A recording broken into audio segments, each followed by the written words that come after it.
This YouTube channel does not promote any violent, harmful, or illegal activities. All content provided by this channel is meant for an educational purpose only.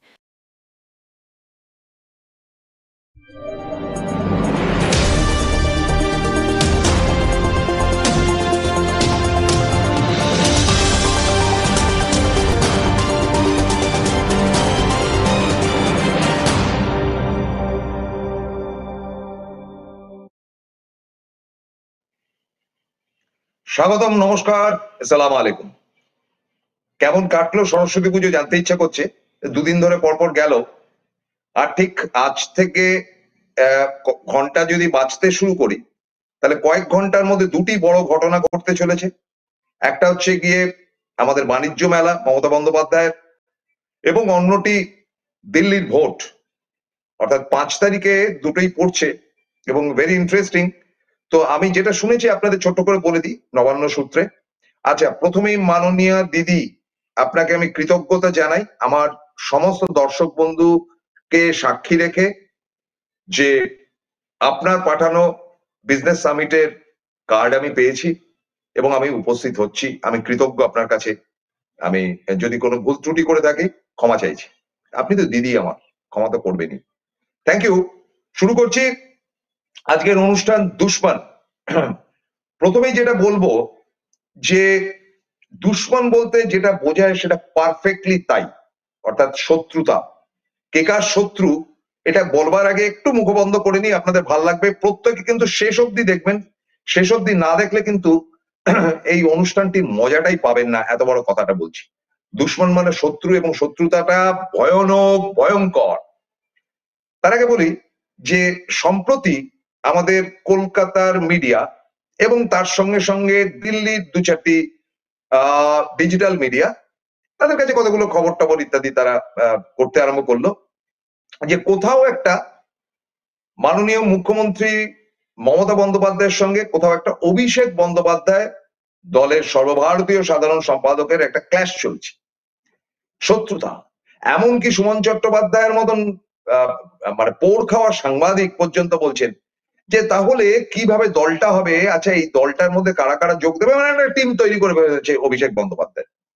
কি বোকা বোকা, কি বোকামি। আরে বাবা, এটা আর যাই হোক, মমতা বন্দ্যোপাধ্যায় অভিষেকের উপর সম্পূর্ণ নির্ভরশীল তার সাংগঠনিক কাজে। আর অভিষেক বন্দ্যোপাধ্যায় প্রত্যেক দিন অ্যাজ পার অভিষেক বন্দ্যোপাধ্যায়ের বক্তব্য অনুযায়ী নিয়মিত ভাবে তিনি মমতা বন্দ্যোপাধ্যায়ের সঙ্গে কথাবার্তা বলেন। এবার আপনারা বলবেন এই যে কমিটি করে ফেললো, এই যে তার মমতা বন্দ্যোপাধ্যায় অভিষেকের লোকজনকে ছেড়ে ছিল, কোথায় ছাড়লো? তাহলে দেবাংশু ভট্টাচার্য আবার ফের কি করে টিভির মুখ হয়? কি করে দেবাংশু আবার টিভিতে যাচ্ছে? কি করে আপনারা বলুন তো দেখি। এই যে নতুন সাংসদ হলো আমাদের প্রিয় বন্দ্যোপাধ্যায়, ঋতব্রত বন্দ্যোপাধ্যায়, সে তো অভিষেক ঘনিষ্ঠ বলেই প্রসিদ্ধি। এবং গত বিজয়া দশমীর দিন তার স্ত্রী দুর্বাকে নিয়ে গিয়েছিলেন ঋতব্রত, আমার পাশেই বসেছিলেন। দিদি এসে হাসি মুখে কথা বললেন, প্রণাম করলো, চলে গেল। তো সুতরাং এইসব বোকামির মধ্যে যাবেন না, বাজে রটনা, এবং এগুলো বোকা বানানোর রটনা। এটা সাংগঠনিক বোকা বানানো হচ্ছে, এবং এমন বোকা বনবে বিজেপি, এটা নিয়ে খুব লাফালাফি করছে আর কি। ভাবছে যে অভিষেক বোধহয় বেরিয়ে গিয়ে আর একটা শিন্ডে ফিন্ডে হবে। অভিষেক কর্পোরেট থিঙ্কিং এর ছেলে, MBA পাস, ব্রিলিয়েন্ট ছাত্র ছিল দিল্লির। অভিষেকের থেকে 2 বছরের সিনিয়র ছিলেন আমার এক অত্যন্ত পরিচিত মিস্টার বেরা, নামটা বলছি না, বলেছিল যে আমরা যখন সিনেমা দেখতে যেতাম হোস্টেল থেকে, তখন অভিষেক বন্দ্যোপাধ্যায় পড়াশোনা করে চলেছে। বেটা যে কি পড়াশোনা করে, এটা হচ্ছে কি তার সিনিয়রের, তার থেকে 2 বছরের সিনিয়রের মিস্টার বেরা, তিনি এখন MBA পাস করে একটি বিখ্যাত গাড়ি কোম্পানির জেনারেল ম্যানেজার হয়ে বসে রয়েছেন, ধরে নিন VIP রোডের উপর কোথাও। তা তার মুখে অভিষেকের বিরাট ইয়ে পেয়েছিলাম। আরেকটা কথা মিস্টার বেরা বলেছিলেন, আমি অভিষেককে ব্যক্তিগতভাবেও চিনি, আমি তো আগের দিন কৃতজ্ঞতাও জানিয়েছি। অসম্ভব বুদ্ধি। গত 10 বছরে অভিষেকের সমতুল্য বুদ্ধিমান রাজনীতিবিদ কেউ আসেনি, এবং এটা বাস্তব। দেখুন দিল্লির ফলাফল কি হবে এখন তো আর সেটা নিয়ে আলোচনা করে লাভ নেই, তবে কথা প্রসঙ্গে হয়তো আসবে আজকের অনুষ্ঠানে। কিন্তু আপনারা জানবেন যে ভারতবর্ষের গত 10 বছর 12 বছরের মধ্যে বহু পরিবর্তন হয়েছে, সরকার পট পরিবর্তন হয়েছে।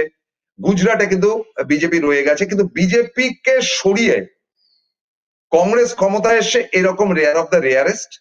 এবং বিজেপি প্রাণপণ চেষ্টা করার পরও ক্ষমতা দখল করতে পারেনি, সেটা ঝাড়খণ্ডের recent case.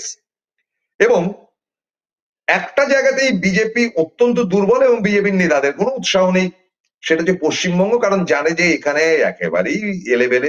Sukanta Majumdar highly qualified, কেন্দ্রের মন্ত্রী, আবার রাজ্য সভাপতি। কিন্তু যে বেগরবাই চলছে, দিলীপ ঘোষ যেভাবে ঠিক করে হেসে ফেললেন শুভেন্দুকে প্রেসিডেন্ট করা হবে কিনা এটা জেনে, তাতে করে এটা বোঝা যাচ্ছে যে আসন্ন নির্বাচনে কিছুই হবার নয়। তাহলে কেন এই কথাগুলো রটছে?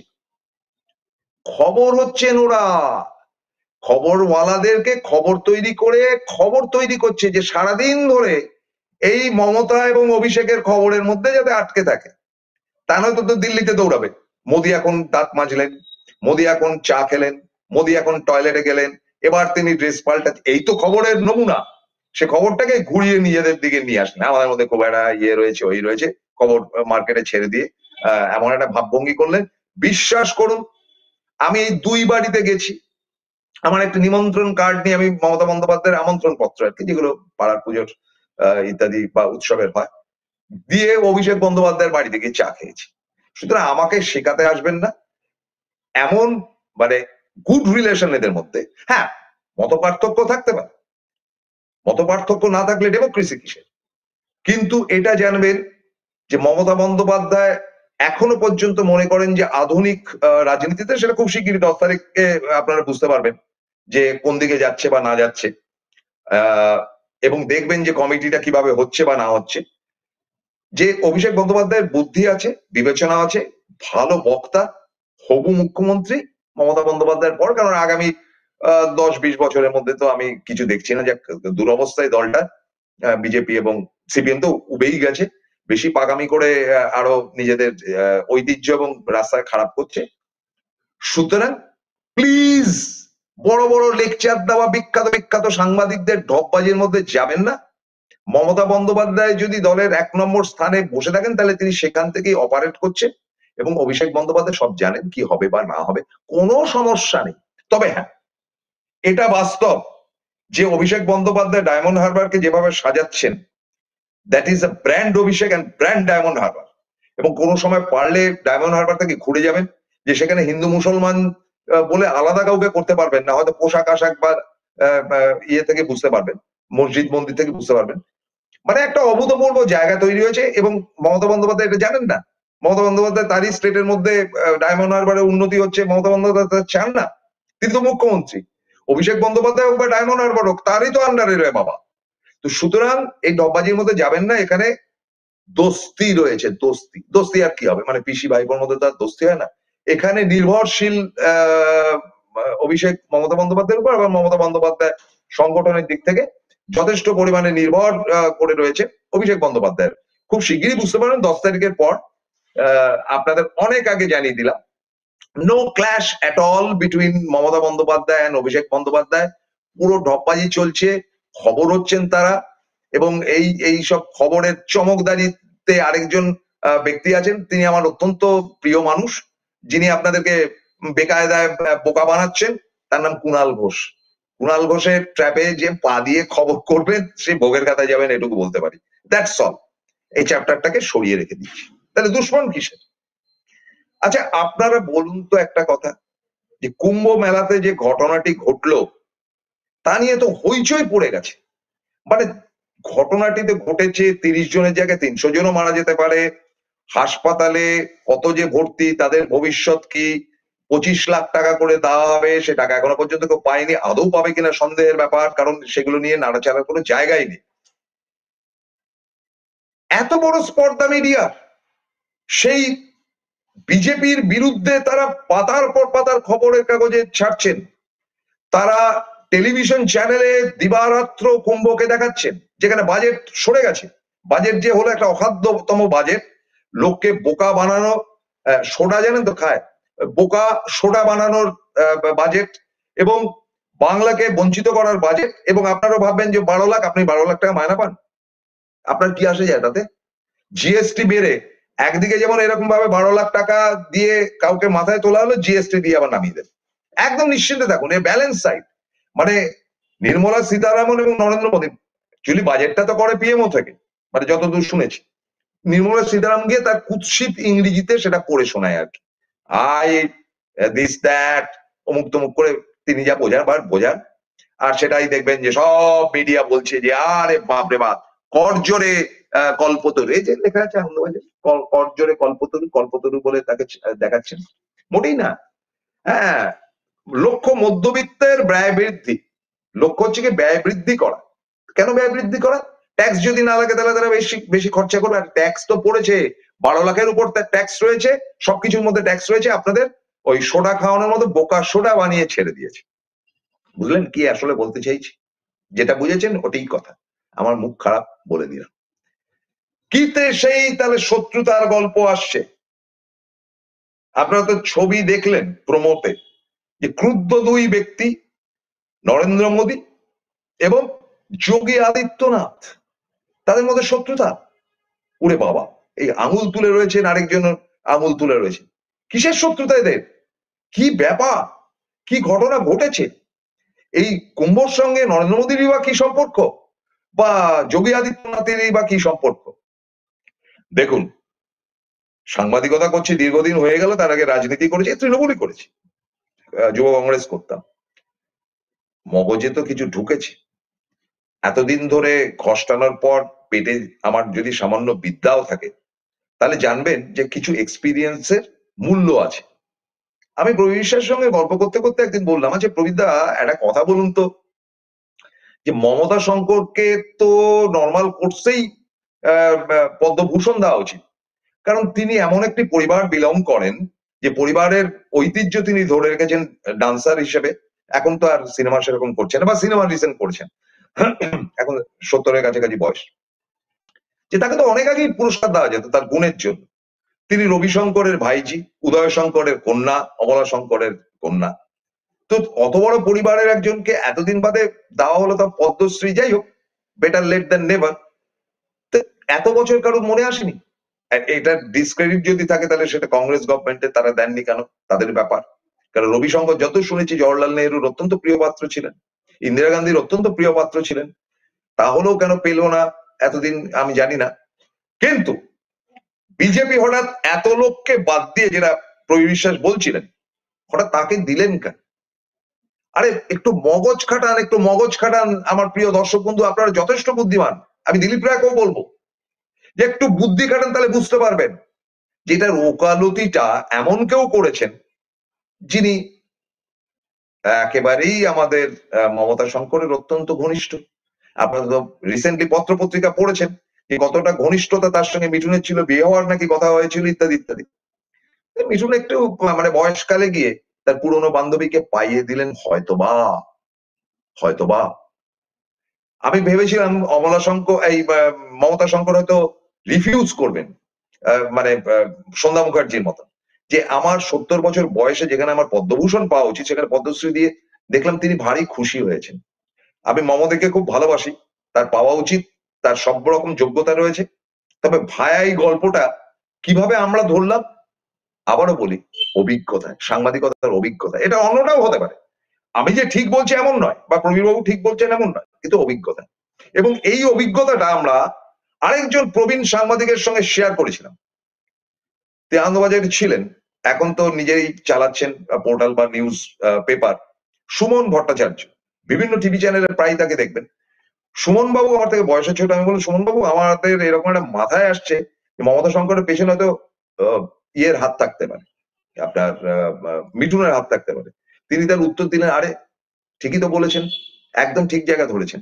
আসলে একটু মিডিয়া ওয়ার্ল্ডে যারা আছে একটু মাথা ঘামালেই অনেক কথা বার করতে পারে। এই যে ধরুন ভোটের ফলাফল কি হতে পারে, বা নরেন্দ্র মোদীর সঙ্গে মমতা বন্দ্যোপাধ্যায় কি কথা বলতে পারে, এগুলো তো আগেও আমি বলেছি। এগুলো এক্সপিরিয়েন্স, অভিজ্ঞতা দিয়ে বার করা যায়। ভোটের ফল কি করতে কি হতে পারে, সে 2 লক্ষ লোককে আমি যাচাই করে আমি একেবারেই 30 থেকে 40 কোটি লোকের পালস বুঝে গেলাম, এটা নেহাতি মানে একটা সমুদ্রের মধ্যে একমগ জল তোলার মতন কেস হয়ে গেল এবং সেটা মেলে না।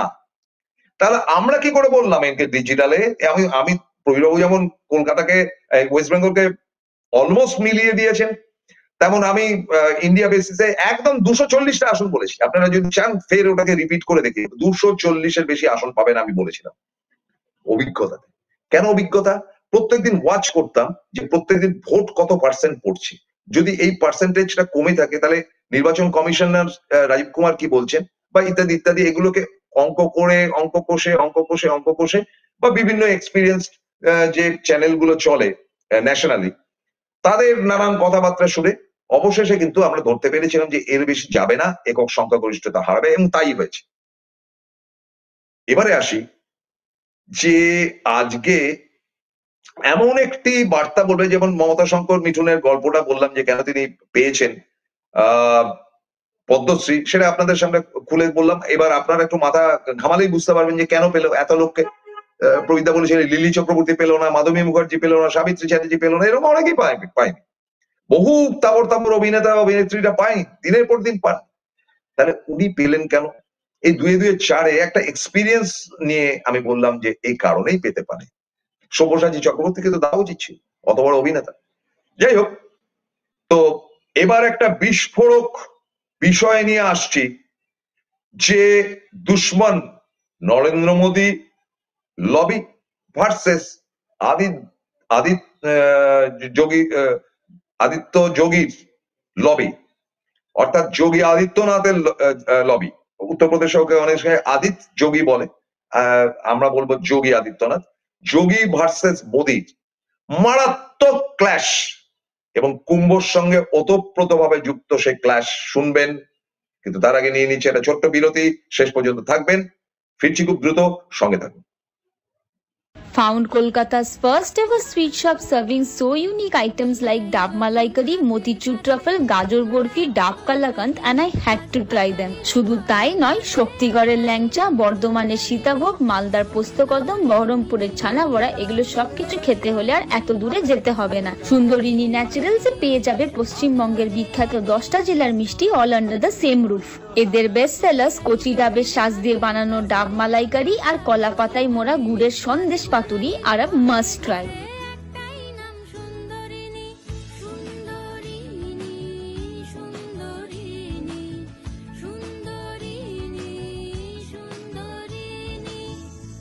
জয়গুরু রত্নভান্ডার জ্যোতিষীমা, এখানে গোল্ড মেডেলিস্ট জ্যোতিষী বসেন। হাই কোয়ালিটির আসল গ্রহরত্ন সবচেয়ে কম দামে এখানে পাওয়া যায়। স্থান বেলঘড়িয়া রানীপার্ক বটতলা 2 নম্বর রেলগেটের নিকটে। 9681345722 এবং 9007778922।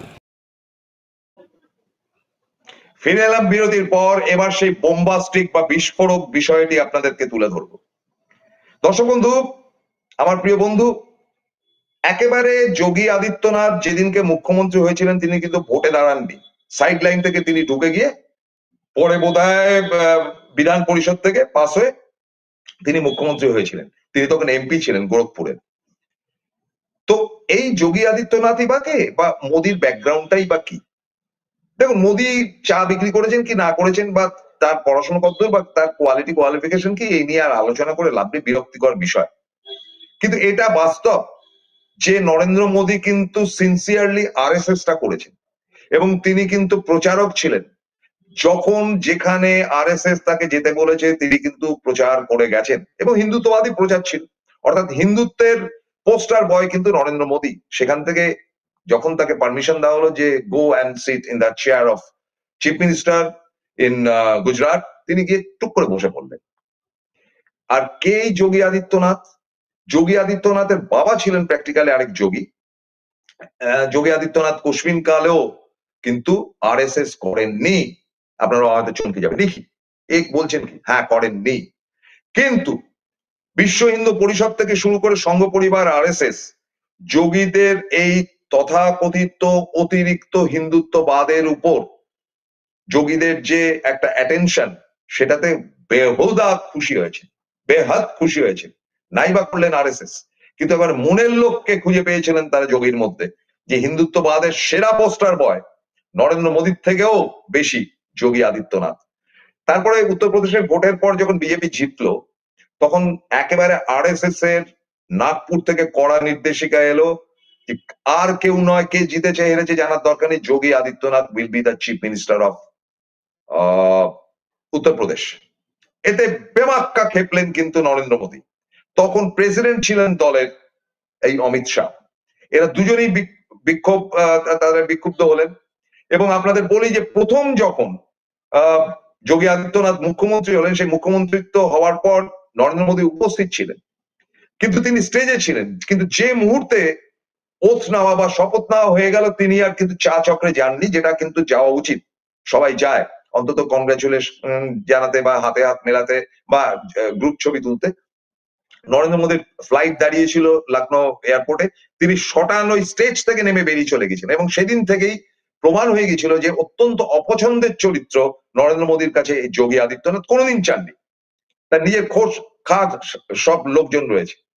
তো যাই হোক, তারপরে ফের জিতে আসলেন, ফের নরেন্দ্র মোদী তখন আরো পাওয়ারফুল। তিনি বারবার আরএসএস কে কনভিন্স করানোর চেষ্টা করেছেন বলে শুনেছি যে একে আর দরকার নেই, এর জায়গায় অন্য লোককে রাখুন, কিন্তু আরএসএস তার কথা শোনেননি। এবং এই থেকে তাদের মধ্যে একটা ক্ল্যাশ, এবং এই ক্ল্যাশটা যে প্রধানমন্ত্রী ভার্সেস মুখ্যমন্ত্রী এটা যে হচ্ছে, সেটা কিন্তু অনেকটাই খবরাখবর বা নানান প্রক্রিয়াতে আপনারাও জানতে পেরেছেন অনেকটাই। এখন ফিল্ডে নামানো হলো কাকে? অমিত শাহ। কারণ অমিত শাহ হচ্ছে গুজরাট লবি, নরেন্দ্র মোদীর খাস লোক। এবং নরেন্দ্র মোদী দেখলেন যে কোনো সময় আরএসএস বিগড়ে গিয়ে মোটামুটি সরিয়ে দিয়ে যোগী আদিত্যনাথকে প্লেস করতে পারেন সেখানে, এবং সিচুয়েশন সেদিকেই যাচ্ছিল। নরেন্দ্র মোদী মানে বিস্তর খাটাখাটনি করলেন। 2024 এই সম্প্রতি লাস্ট যে লোকসভার নির্বাচনটা হলো, সে নির্বাচনের আগে মোটামুটি যোগী আদিত্যনাথের মিনিস্ট্রি বা তার ক্যাবিনেট থেকে শুরু করে নানান বিধায়ক, তারা কিন্তু অলমোস্ট অমিত শাহর কাছের লোক। এত সত্ত্বেও Yogi Adityanath is a very popular face in Uttar Pradesh. তাকে দারুণ পছন্দ করে, বিভিন্ন ডিস্ট্রিক্টে তাকে পছন্দ করেন, এবং হিন্দুত্ববাদের মুখ। ভালো মন্দ বলছি না, এসব জিনিস আমার পছন্দই না, কে হিন্দু কে মুসলমান আমার জানার লেস ইন্টারেস্টেড, বাট ফ্যাক্টটা বলছি।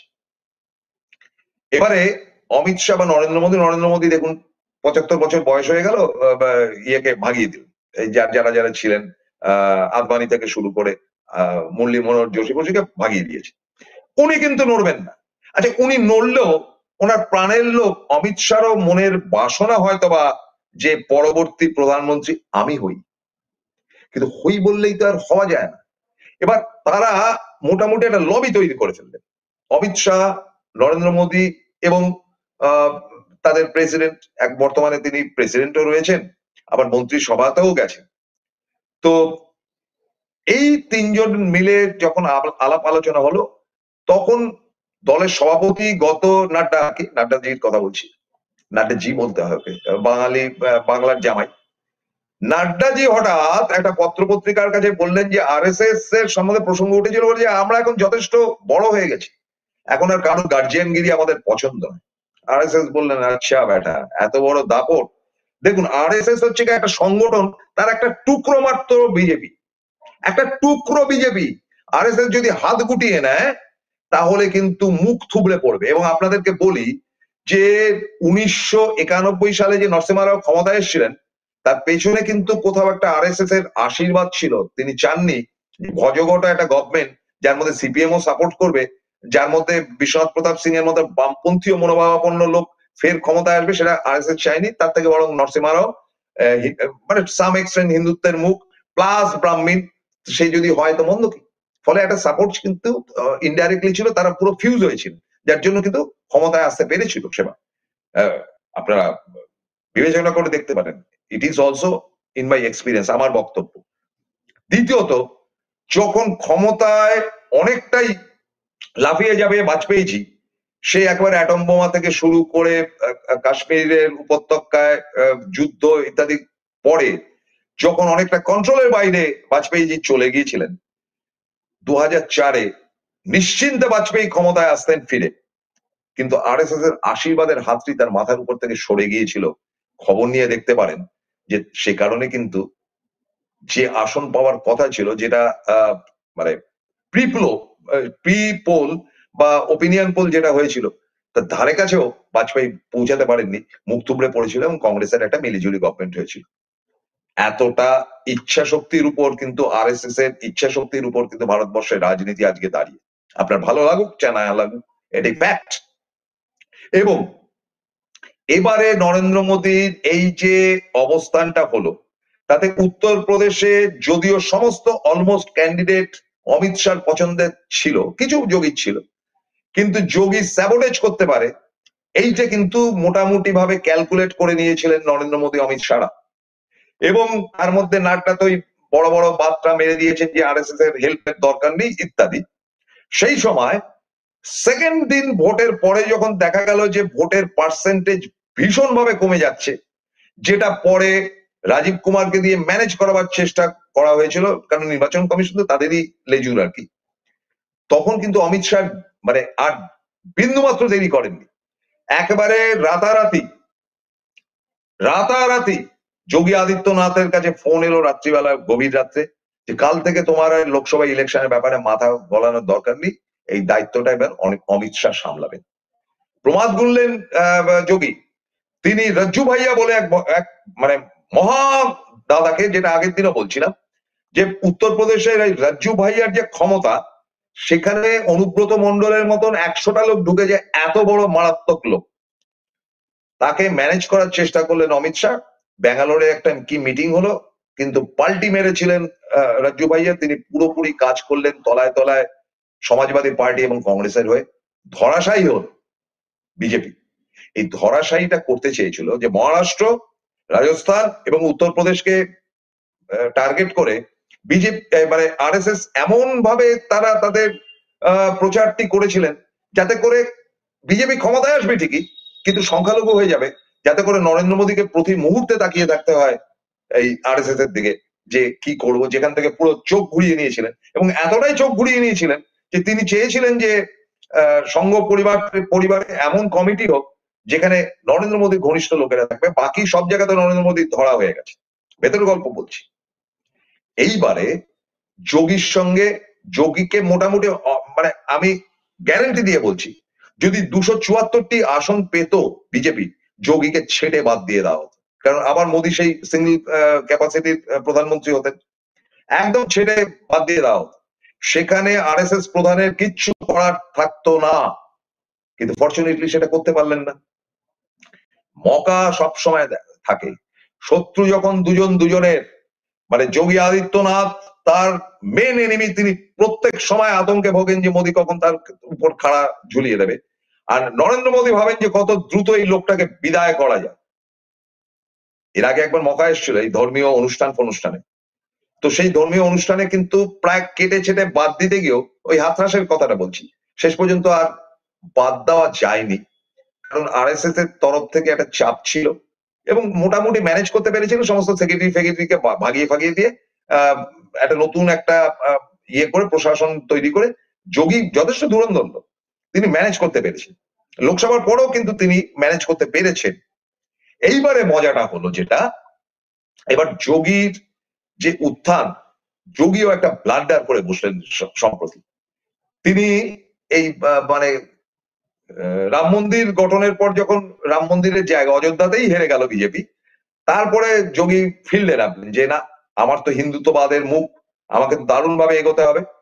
তিনি ভরাভট করে একটি চালু কথাকে বাজারে ছেড়ে দিলেন যে যত মসজিদ আছে খনন করে দেখতে হবে তার মধ্যে শিবলিঙ্গ আছে কিনা।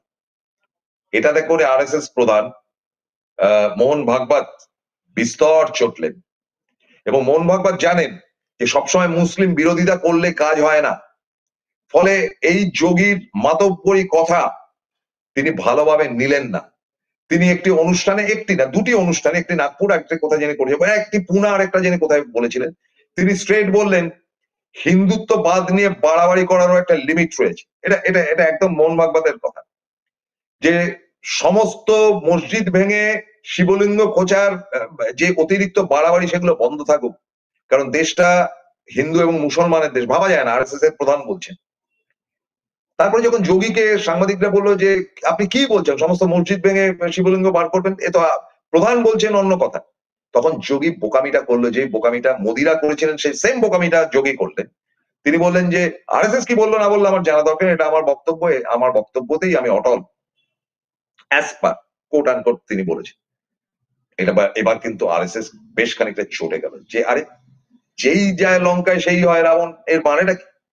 এইবারে যোগীর উপর তারা ক্ষিপ্ত হয়ে বসে রইলেন যে না, বাড়াবাড়ি করছে, কতক্ষণে ঠান্ডা করা যায়। এইবারে ঘটে গেল কুম্ভ। এই কুম্ভকে বিরাট প্রচার দিল কেন্দ্র, কোটি কোটি টাকার প্রচার, যেমন একদিকে যোগী আদিত্যনাথ দিল তেমন প্রচার করলো কিন্তু কেন্দ্রীয় বিজেপি, এবং মাত্রা ছাড়া ইয়ে করলেন। তাতে দুটো ফায়দার দিকে নরেন্দ্র মোদী এবং তার টিম, মানে নরেন্দ্র মোদী এবং তার ম্যানেজাররা দুটি ফায়দার দিকে নজর করলেন। এক, যে যতই কুম্ভর ব্যাপারটা হোক, এটার মূল মুখ কিন্তু আসলে নরেন্দ্র মোদী, এবং তার সঙ্গে তাদের একটা মানে মোটামুটি তাদের একটা চিন্তাধারা ছিল, যদি এমন হয় যে অতিরিক্ত বাড়াবাড়ি বা কোনো একটা ঘটনা যদি ঘটে যায় বা দুর্ঘটনা ঘটে যায়, তার দায়টা চাপানো হবে যোগীর উপর, কারণ রাজ্যটা যোগী, যোগী ইজ কন্ট্রোলিং দ্য সেম। কেন নরেন্দ্র মোদী বা কেন্দ্রীয় সরকার এরকম ধরনের একটি জায়গাতে হাজার হাজার কোটি টাকা খরচা করা সত্ত্বেও পুলিশ নামায়নি, মানে আর্মিকে নামায়নি? কেন কন্ট্রোল করতে পারেনি? কেন যে যাচ্ছে সেই ফিরে এসে বলছে ওরে বাবা খুব বাঁচা বেঁচে গেছি? কেন ধর্ম নিয়ে অতিরিক্ত বাড়াবাড়ি কেন্দ্রীয় স্তরের থেকে বিজেপি করলো, এবং তার পুরোপুরি ভোগটা করতে হচ্ছে এখন যোগী আদিত্যনাথকে। এইবারে আপনারা দেখুন, সমস্ত মিডিয়া 24 ঘন্টার মধ্যে লাফিয়ে উঠলো, এবং তারা তাদের মিডিয়াদের সমানে খবর করতে আরম্ভ করলো, এতজন মারা গেছে, এই দেখুন কান্নাকাটি হচ্ছে, এবং তো আপনারা ভাবতে পারেন এই সেই গদি মিডিয়া জিতিয়ে দিয়েছিলেন প্রায় 400 সিটে, এই সেই গদি মিডিয়া যারা একটি লাইনও নরেন্দ্র মোদী সম্বন্ধে বলে না, এই সেই গদি মিডিয়া যারা রাহুল গান্ধীকে তুলোধনা করে তবে নরেন্দ্র মোদীর সম্বন্ধে একটি লাইনও লেখেন না। তাদের হলোটা কি? যে বিজেপির নামে এক ঘটি জল বেশি খায়, তারা বিজেপিকে তুলোধনা করছে। এত বড় দুঃসাহস! এত কন্ট্রোলের মধ্যে বিজেপি বা নরেন্দ্র মোদীর কন্ট্রোলে থাকে মিডিয়া পুরো পাল্টি মেরে এত সমালোচনা করছে কুম্ভ নিয়ে। বন্ধু, মগজ খাটান, এখানে সিনিয়র সাংবাদিকের ব্রেন। আর যার যে সাংবাদিকরা দেখছেন, আমার ত্রুটি হলে আমাকে মার্জনা করবেন, আমার ভুল হতেই পারে, সম্পূর্ণ ভুল বলতে পারি। সমস্ত প্রচারটা মিডিয়ার করানো হয়েছে দিল্লি থেকে, গুজরাট লবি থেকে, নরেন্দ্র মোদী লবি থেকে বলেই আমার দৃঢ় ধারণা। কেন? তোমরা দেখিয়ে দাও, শুধু দেখিয়ে দাও আর মানুষকে খেপিয়ে দাও যোগী আদিত্যনাথের উপর, কারণ তার এরিয়াতে এই কাণ্ড কারখানা হয়েছে, তার অপদার্থতাতে এই কাণ্ড কারখানা হয়েছে, এটা প্রচার করো। বুঝলেন কেন এত প্রচার হয়েছিল? বিজেপিরই একটি অংশ, সম্ভবত নরেন্দ্র মোদীর ম্যানেজার্সরা, তারাই ছেড়ে দিয়েছেন মিডিয়াকে যে মিডিয়া শুধু প্রচার করো, একদম শেষ করে ছেড়ে দাও যোগী আদিত্যনাথকে। ওই দুশ্মন, এবং যোগী আদিত্যনাথ আজ বড় একা, তার বদনামের চূড়ান্ত হয়েছে। আর 1-1.5 বছর বাদে উত্তরপ্রদেশের যখন ভোট আসবে, বা 2 বছর বাদে, তখন যোগী আদিত্যনাথকে সরিয়ে দেওয়ার জন্য মোদির হাতে বিরাট অস্ত্র এসে গেছে, যেটা যোগী আদিত্যনাথ কাঁচা কথা বলাতে আরএসএস প্রধান মোহন ভাগবত থেকে শুরু করে বাকিরা বেশ খানিকটা বিরক্ত। অবশ্য বিরক্তি কতদিন থাকবে আমি জানি না, বিরক্ত। এই মকাটা কিন্তু এবার মোদী অমিত শাহরা নেবেন, যে যোগীর অপদার্থতার জন্য কুম্ভতে এত বদনাম হয়েছে আমাদের, হাটাও বেটাকে। বুঝতে পারলেন কি রাজনীতিটা হয়েছে, দুশ্মনীটা কি? কোনো বাইরের লোক না, মিডিয়ার এত বাপের ক্ষমতা নেই যে তারা বিজেপির বিরুদ্ধে লিখবে। বিজেপি থেকে বলেছিল না গব্বর সিং, गब्बर को कौन मार सकता है, खुद गब्बर। बीजेपी को कौन मार सकता है, खुद BJP. That is the total story line. কেমন লাগলো প্রত্যেকে শেয়ার করুন এবং প্রত্যেকে কমেন্ট করবেন, please please and please. Thank you very much, good day.